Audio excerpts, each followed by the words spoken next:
អ្នកជំនាញជនជាតិថៃបានចេញធ្វើការប្រមានពីការខាតបង់សេដ្ឋកិច្ចរាប់ពាន់លានបាតចំពោះការបិទព្រំដែនជាមួយនឹងប្រទេសកម្ពុជា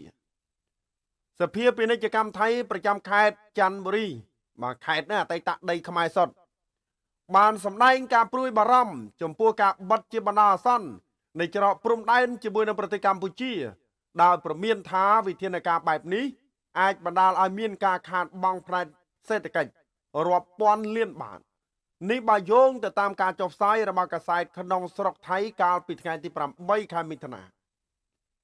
ប្រធានសភាពាណិជ្ជកម្មប្រចាំខេត្តច័ន្ទបុរីបាទឬក៏ច័ន្ទបុរីលោកអ៊ូគ្រីតបាទវងថងហ្សាលីបានចេញការប្រមានបន្ទាប់ពីអាជ្ញាធរថៃបានបិទច្រកព្រំដែនបាទឡែមដល់ពុកម៉ែបងប្អូនបានឡែមឬក៏ច្រកកំរៀងបាត់ដំបងនិងច្រកព្រំដែនបានបាទបាក់កាតច្រកផ្សារព្រំខេត្តបៃលិនកាលពីថ្ងៃអាទិត្យលោកយូគ្រីតបានគូបញ្ជាក់ប្រាប់កាសែតរបស់ថៃថាច្រកព្រំដែនបានឡែមនិងបានបាក់កាតមានសារៈសំខាន់សម្រាប់ពាណិជ្ជកម្មនៅក្នុងខេត្តបាទច័ន្ទបុរីប្រតិបត្តិការឆ្លងកាត់ព្រំដែនភាគច្រើនពាក់ព័ន្ធទៅនឹងទំនិញប្រើប្រាស់ផលិតផលកសិកម្មនិងចលនា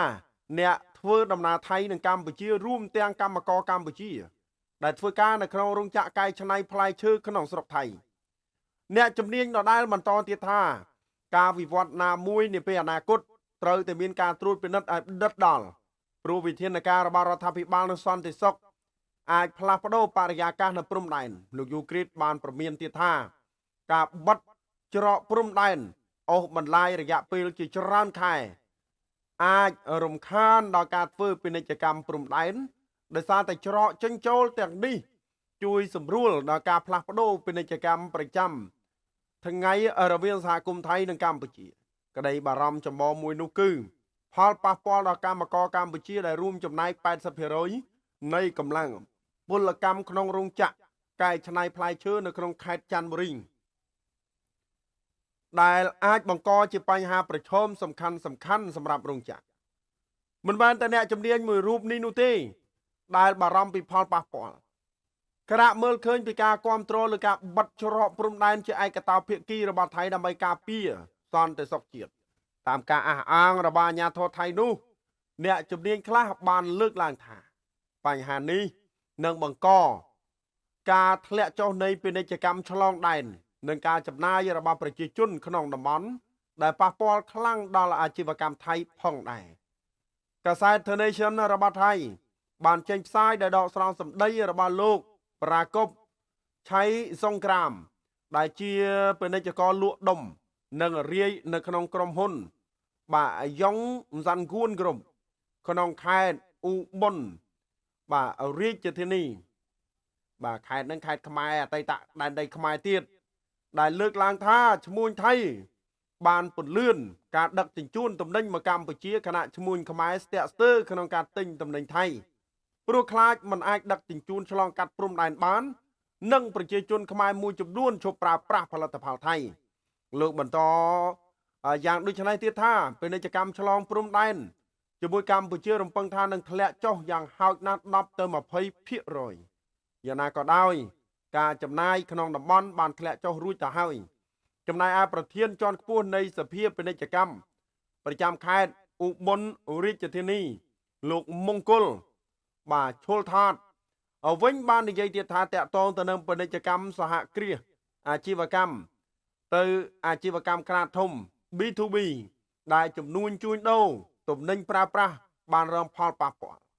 ឈ្មួញខ្មែរជាធម្មតាទិញផលិតផលថៃសម្រាប់លក់បន្តចំណែកឈ្មួញថៃទិញទំនិញតម្លៃទាបដូចជាបន្លែផ្លែឈើនិងផលិតផលព្រៃឈើពីអ្នកភូមិនៅដីខ្មែរកាសែតខៅសតរបស់ថៃនៅវិញបានធ្វើសេចក្តីរាយការណ៍ពីភាពស្ងាត់ជ្រងំនៅផ្សារមួយក្នុងតំបន់នៃខេត្តសុរិន្ទជាប់ព្រំដែនរបស់ថៃបាទថៃកម្ពុជាដែលនេះបង្ហាញឲ្យកាន់តែច្បាស់ពីការខាតបង់នៃការបិទព្រំដែនដោយអំពាវនាវឲ្យមានដំណោះស្រាយផងអត់ដែរបាទចឹងមានន័យថាគេស្នើសុំឲ្យ អាជីវករថៃដែលមានឈ្មោះថាវ៉ាន់ឌីវ័យ62ឆ្នាំនៅផ្សារថៃក្បែរច្រកព្រំដែនឆុងជុំខេត្តសុរិនអូស្មាច់ឧត្តរមានជ័យបាននិយាយថាភាពស្ងាត់ជ្រងំបណ្ដាលមកពីអវត្តមាននៃអតិថិជនពីកម្ពុជាក្រោយការបិទព្រំដែនរបស់ថៃលោកស្រីលើកឡើងទៀតថាចំនួននឹងធ្វើឲ្យជឿចាប់សម្រាប់ប្រជាជនសាមញ្ញទាំងសងខាងតែប៉ុណ្ណោះគូបញ្ជាក់ថាអ្នកជំនាញជាច្រើនបានមើលឃើញពីការខាតបង់ឬរំខានផ្នែកសេដ្ឋកិច្ចចំពោះការបិទព្រំដែនជាពិសេសសម្រាប់ភាគីថៃដែលមានអតិរេកពាណិជ្ជកម្មជាមួយកម្ពុជាប្រមាណ 4.1 ប៊ីលានដុល្លារកាលពីឆ្នាំ2024ប្រធានព្រឹទ្ធសភាកម្ពុជាបាទសម្ដេចតេជោហ៊ុនសែនបានបង្ហោះសារមួយកាលពីថ្ងៃសៅរ៍ដោយស្រង់ទូរលេខពាណិជ្ជកម្មរបស់រដ្ឋាភិបាលកម្ពុជាក្នុងការនាំចេញទៅថៃបាទជាង 1.1 ប៊ីលានដុល្លារនៅឆ្នាំមុនគណៈថៃនាំចូលមកវិញប្រមាណ5បាទក្បៀស2ប៊ីលានដុល្លារអញ្ចឹងខុសគ្នា4ប៊ីលានពុកម៉ែបងប្អូនបាទ 4.1 ប៊ីលានមិនធម្មតាទេបាទបិទកម្ពុជាខាតដែរខាតតិចតួចតែបិទថៃវិញកប់ក្តោងបាទតែហ៊ានបិទជាមួយកម្ពុជា